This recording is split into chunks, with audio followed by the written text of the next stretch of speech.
Hello everyone, welcome back to सरकारी नौकरी वाले बाबा। I am Dhananjay. जितने भी हमारे स्टूडेंट जो ईएसआईसी स्टेनोग्राफर का एग्जाम देने जा रहे हैं, तो अभी आपके पास सिर्फ 10 दिन शेष बचे हैं। 20 मार्च को आपका एग्जाम शेड्यूल्ड है और इन 10 दिनों में आपको कौन कौन सी चीजें पढ़नी है, क्या रिवीजन करना है और मॉक टेस्ट में आपको किस तरीके से एनालाइज करना है, ये मैं आपको बताऊंगा। जिससे कहीं ना कहीं जो अभी आप जैसे कि देख रहे होंगे कि एनवीएस का जूनियर सेक्रेटरीट असिस्टेंट स्टेनो का पेपर का जो पैटर्न है आईसीआर टेक्नीशियन का, वो काफी आपका चेंज हुआ है। ठीक है, तो कहीं ना कहीं आप सभी को प्रिपरेशन अपनी थोड़ा सा स्ट्रॉन्ग करने की जरूरत है। कि जैसा आप सभी सोच रहे थे कि अगर ऊपर ऊपर का हम पढ़ लेंगे तो उससे काम हो जाएगा, ठीक है, लेकिन पेपर का पैटर्न जिस हिसाब से आ रहा है आप एक बार देख सकते हो। मैंने एनवीएस का एनालिसिस का वीडियो मैंने ऑलरेडी डाला हुआ है, ठीक है। तो अभी मैं कुछ आपको इंपॉर्टेंट चीजें मैं बताऊंगा जो इन 10 दिनों में आपको करनी है, ठीक है। स्टेनो में आपका मेनली जो पोर्शन होता है वो आपका इंग्लिश का होता है, ठीक है। साथ ही साथ जीए और रीजनिंग में आपको सिर्फ कुछ नहीं करना है, आपको पजल और आपका सीटिंग अरेंजमेंट के जो आपके क्वेश्चन है ये टाइम टेकिंग होते हैं, तो इनमें आपको थोड़ा सा प्रैक्टिस करनी है। बाकी जो भी आपके क्वेश्चन हैं वो आप सेक्शनल जो आपका मॉक टेस्ट आता है उसको लगा के एक बार चेक कर लीजिएगा कि मैं रीजनिंग का पूरा पेपर विद इन टाइम में कर पाता हूं या नहीं कर पाता हूं, ठीक है। अब सबसे मेन जो इंपॉर्टेंट चीज आती है वो आपकी आती है इंग्लिश और जीए की। तो सबसे पहले अगर हम बात कर ले कि इंग्लिश में आपको किन किन टॉपिक्स पे सबसे ज्यादा फोकस करना है, पहली चीज आप ध्यान रखिए कि जो एनवीएस में देखने को मिला है और वो ये है कि आपका आरसी रीडिंग कंप्रेहेंशन में आपका कहीं ना कहीं ज्यादा टाइम लग रहा है। क्योंकि जब आप एक बार पढ़ जाते हो फिर क्वेश्चन ढूंढने में आपको बार बार वो चीज दोबारा से ऊपर से देखनी पड़ रही है, ठीक है। तो सबसे पहली चीज इन 10 दिनों में आप जितना ज्यादा हो सके कम से कम दिन में 2 से 3 आरसी जो है वो लग के और स्टॉप वॉच करके आप एक बार उनको सॉल्व करिए, ठीक है। क्योंकि आपके अगर स्पीड जल्दी होगी, अगर आप उस पैरा को ग्रैब कर रहे हो तो कहीं ना कहीं आप आसानी से कर ले जाओ। क्योंकि 100 क्वेश्चन है और कहीं ना कहीं आपके पास टाइम भी आपके पास लिमिटेड है। हर सेक्शन के लिए आपका अलग अलग टाइम जो है वो आपका दिया गया है, ठीक है। अब इसी में अगर हम बात कर लेते कि आपके कौन कौन से क्वेश्चंस आएंगे, आरसी आपका आएगा, पैरा जंबल करने को आएगा, सेंटेंस करेक्शन आपके आएंगे, ठीक है, सिंगल फिलर्स आपके आ सकते हैं, क्लोज टेस्ट आप ध्यान रखिए क्योंकि क्लोज टेस्ट एक ऐसी चीज है जिसमें स्टूडेंट बहुत गलती करते हैं, ठीक है। तो कोशिश ये करिए कि आरसी में तो आपको स्पीड बनानी है, किस तरीके से आप रीडिंग होती है। क्लोज टेस्ट में आपको ये ध्यान रखना है कि कौन सा वर्ड सुटेबल है, ठीक है। तो कहीं ना कहीं अगर आप प्रैक्टिस करोगे तो थोड़ा बहुत आपको अभी इन 10 दिनों में अंदाजा हो जाएगा, ठीक है। इसके बाद आपका अप्रोक्सीमेटली यूज्ड वर्ड्स आपके आएंगे, इनअप्रोप्रिएटली यूज्ड वर्ड्स आपके आएंगे, क्वेश्चन बेस्ड ऑन वर्ड आपके आएंगे। और एक चीज आपका जो वोकैब में का सिनोनिम्स एंटोनिम्स भी आएगा, इडियम फ्रेजेस भी आपकी आ सकती हैं और कुछ जो फ्रेजल वर्ब आपकी होती है वो कहीं ना कहीं फिल इन द ब्लैंक्स के रूप में भी आपकी आएंगी, ठीक है। तो पेपर जिस हिसाब से अगर आप सोच रहे हो कि नहीं हाँ मतलब पेपर उतना इजी आएगा, तो इजी नहीं, मतलब अभी जैसा जिस हिसाब से पैटर्न देख रहे हैं इजी तो नहीं कह सकते बट लेकिन हाँ मॉडरेट तो आ सकता है ये चीज। एक चीज आप हमेशा ध्यान रखें कि प्रेशर आपको बिल्कुल भी नहीं लेना, क्योंकि अगर मान लो पेपर का इंग्लिश वगैरह थोड़ा सा टफ आती है तो ये ध्यान रखिएगा कि वो इंग्लिश सबके लिए टफ होगी। आपको सिर्फ अपने माइंड को कंट्रोल करके पेपर पूरा अच्छे से अटेम्प्ट करना है, ठीक है। ज्यादातर ये देखा गया है कि आप लोग बहुत जल्दी टेम्पर खो देते हो, ऐसा बिल्कुल भी नहीं करना। अगर एक बार खो दिया आपने टेम्पर तो समझ लीजिए पेपर पूरा आपका बिगड़ गया। आपको बिल्कुल अच्छे से बिल्कुल एकदम काम होकर पूरा पेपर को अटेम्प्ट करना है, ठीक है। तो इंग्लिश का मैंने ऑलरेडी बता दिया। अब जीए में आपका क्या करना है, ठीक है। जीए में एनवीएस में मैंने क्वेश्चन को देखा और कहीं ना कहीं एनालाइज किया। सबसे पहली चीज आप एक चीज जीए में ये पढ़ लीजिए कि जो बजट आपका जो आया था आपका फेब में, उसमें आपका कितना कितना क्या अलॉट किया गया आपका अलग अलग एरियाज में, ठीक है। वो एक बार आप देख लीजिएगा, ठीक है। साथ ही कुछ नई चीजें या मेन इंपॉर्टेंट पॉइंट्स आपके क्या क्या थे, कुछ ऐसी चीजें जो एक्सपेक्ट हो रही थी जो नहीं हुई, ठीक है। क्या इनके निगेटिव पॉइंट्स है ये एक बार अच्छे से एक बार बजट में पढ़ लीजिएगा, ठीक है। और इसके बाद आपका करंट अफेयर मैंने ऑलरेडी बता दिया कि अफेयर क्लाउड से आप पढ़ सकते हो। देखिए अफेयर क्लाउड में क्या है कि आपका मंथ वाइज दिया गया, तो लास्ट 6 मंथ के जुलाई से लेके आप लगभग आप जनवरी तक पढ़ सकते हो। फरवरी का सिर्फ बजट का पढ़ना है, बाकी कुछ नहीं फरवरी का पढ़ना है, ठीक है। अफेयर क्लाउड के वेबसाइट पे जाओगे, नहीं तो मैं लिंक आपको नीचे डिस्क्रिप्शन में प्रोवाइड कर दे रहा हूँ, वहां पे आपको शॉर्टली आप इन 10 दिनों में बहुत आराम से पढ़ लोगे, ठीक है। इवन कोशिश करोगे तो 3 दिन में आपका पूरा करंट अफेयर खत्म हो जाए, क्योंकि वो प्रिसाइसली करंट अफेयर आपका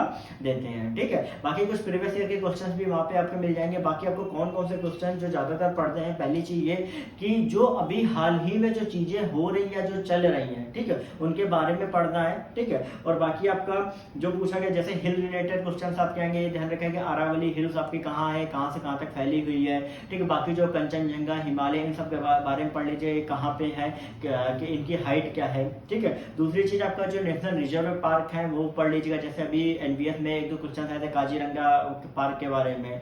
फिर आपका किस नदी का नाम क्या है, जैसे मान लीजिए पूछ दिया गया कि ब्रह्मपुत्र का इंडिया में क्या है, ब्रह्मपुत्र का चीन, चाहे मतलब तिब्बत या चीन में आपका क्या है, ठीक है। गंगा नदी आपका कहाँ से निकलती है, गंगा नदी आपका दक्षिण भारत की गंगा किस नदी को कहा जाता है। तो इस तरीके से आपका जो मेन क्वेश्चन जो है वो आपका स्टैटिक जीके वाले आपको पढ़ने हैं, ठीक है।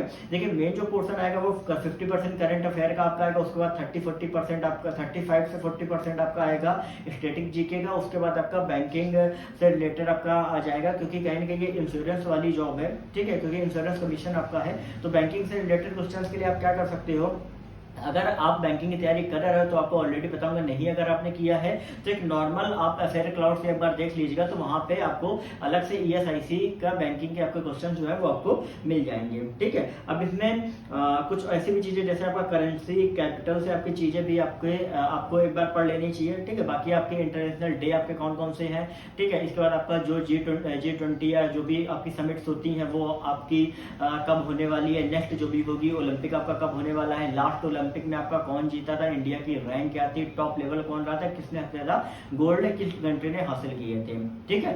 अब एक और चीज मैं यहाँ पे बता दूं कि जैसे मान लीजिए कि अभी हाल ही में यूक्रेन और रशिया का चल रहा है, तो उसके बारे में अभी क्या पढ़ना है वो मैं बता रहा हूँ। कि मान लीजिए नाटो है, नाटो में आपके कौन कौन से कंट्रीज हैं, टोटल कितने नंबर्स हैं, ठीक है। साथ साथ जो नाटो का मेन जो बेस है वो कहाँ पे मतलब मेन है, जैसे WHO का मेन जो क्या कहते हैं उसको, आप समझ रहे होंगे मेन जो जैसे है क्या, ठीक है। वर्ल्ड ट्रेड ऑर्गेनाइजेशन का क्या है, तो इस तरीके से आप एक बार उनको पढ़ लीजिएगा। और जो दिवस होते हैं आपके जैसे थल सेना दिवस, जल सेना दिवस, ठीक है, तो इस तरीके से उन दिवस को भी एक बार अच्छे से रिवाइज कर लीजिएगा, क्योंकि आपके लिए हर एक मार्क्स जो है वो आपके लिए बहुत ही इंपॉर्टेंट होने वाला है। और ये जो अगर बेसिक चीजें अगर आप तैयार कर लेते हो तो कहीं ना कहीं आपका अगर इनमें से अगर एक दो क्वेश्चन भी पुट होके आ गए तो वो आप इजीली कर ले जाओगे, ठीक है। अब यहाँ पे एक चीज मैं और बता दूं कि बहुत से ऐसे स्टूडेंट हैं जो पेपर छोड़ देते हैं। देखिए यहाँ पे जो मैं चीज अभी बताने जा रहा हूँ वो कहीं ना कहीं थोड़ा सा रिस्की है, लेकिन हाँ अगर आप कोशिश करोगे तो हो सकता है कि आपको बेनिफिट मिले, क्योंकि इवन अभी तक मैंने जो कोशिश करी उससे कहीं ना कहीं मुझे बेनिफिट जो है वो आपका हुआ है, ठीक है।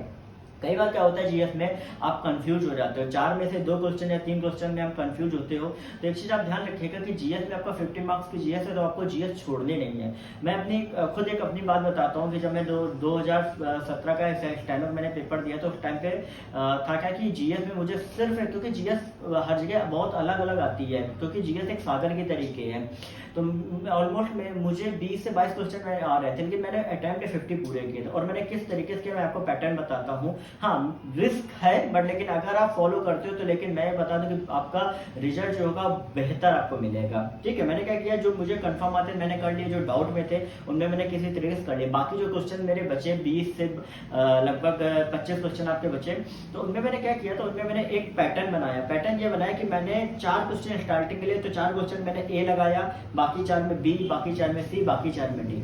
अब इसमें क्या रहता है कि इसमें आपका डिपेंड करता है किस्मत के ऊपर, ठीक है। लेकिन मैं कंफर्म ये चीज बता दूं, चाहे जो कुछ भी हो जाए, लेकिन अगर इन क्वेश्चंस को आप अटेम्प्ट करते हो, मान लीजिए 25 क्वेश्चन नहीं आते, 25 क्वेश्चन को आपने इस तरीके से अटेम्प्ट करते हो, ये मैं लिख के दे दूं कि आपकी नेगेटिव मार्किंग आपकी नहीं इसमें आएगी। नेगेटिव इन द सेंस कैसे, मान लीजिए 25 अटेम्प्ट किए और उन 25 में अगर आपको अलग से 5 नंबर भी अलग मिल गए, तो इसका मतलब ये हुआ कि आपने अगर वो छोड़ देते तो आपको बिल्कुल मार्क्स नहीं मिलते, लेकिन आपने अटेम्प्ट किए तो 5 नंबर आपको अलग से रिवॉर्ड के तौर पर मिल गया, ठीक है। लेकिन अगर आप ये सोच रहे हो कि 25 अटेम्प्ट करने से हमारे -5 नंबर मिलेंगे, तो ऐसा बहुत ही रेयर केस हो जाए कि नहीं ऐसा हो, लेकिन कभी ऐसा देखने को नहीं मिला है। उन 4 क्वेश्चन में एक ऐसा तो होगा जिसका ए आंसर होगा, ठीक है। और आपकी नेगेटिव मार्किंग क्या होती है, 1/4 होती है। अगर एक भी अगर आपका हो गया, बाकी आपके अगर 3 गलत हो गए, तो नेगेटिव मार्किंग का अगर अनुसार देखा जाए तो 0.25 तो आप प्लस में रह गए ना, ठीक है, तो कॉमन सी बात है। तो ये चीज जो ऐसी होती है जो मतलब अगर आप ऑलरेडी एग्जाम्स को देते रहते हो तो आपके अंदर कॉन्फिडेंस आता रहता है, लेकिन अगर आपने नहीं दिया है तो ये आपके लिए नया है। तो अगर आप बेहतर कर सकते हो तो ये चीज करिएगा, ठीक है। लेकिन मैं इतना कंफर्म आपको ये बता दूं कि इसमें आपका जो अगर आप मार्क्स आंसर के आने में जोड़ेंगे तो आपका पॉजिटिव ही मार्क्स आएंगे, कभी भी आपके निगेटिव नहीं आएंगे, ठीक है। तो ये आप अगर कर सकते हो अगर आपको जीएस में बिल्कुल भी कुछ नहीं आता है, ठीक है। बाकी मैंने इंग्लिश के बारे में बता दिया, तो कोशिश यही करिए अभी जितने ज़्यादा उसके मॉक टेस्ट आप लगाइए। और मॉक टेस्ट में सबसे जो मेन इंपॉर्टेंट चीज़ है वो आपकी रीजनिंग है। रीजनिंग में आप ये देखिए कि किस क्वेश्चन में आप कितना ज़्यादा टाइम दे रहे हो, ठीक, किस क्वेश्चन में टाइम बचाना चाहिए, ठीक है। ये आप अच्छे से एक बार एनालाइज कर लो। रीजनिंग में कोशिश करो full out of full marks लिया, क्योंकि बहुत से ऐसे स्टूडेंट है जो कोशिश यही करेंगे कि full out of full marks लाने की, ठीक है। बाकी अगर कुछ ऐसा लगता है जो आपको नहीं आ रहा या जो इसके बारे में आप पूछना चाहते हो तो आप कमेंट सेक्शन में लिख कर पूछ सकते हो। साथ ही साथ आप हमारे चैनल को सब्सक्राइब जरूर करिए। मैंने आपको परसेंटेज बताया है कि बहुत से ऐसे स्टूडेंट हैं जो वीडियो देखते हैं सब्सक्राइब नहीं करते हैं, तो प्लीज सब्सक्राइब जरूर करें। आगे आपको बहुत सी ऐसी अपडेट्स हैं एग्जाम के बारे में जो मैं यहाँ बार बार देता रहता हूँ। और अगर आपको ये वीडियो अच्छा लगा तो प्लीज वीडियो को लाइक जरूर करें।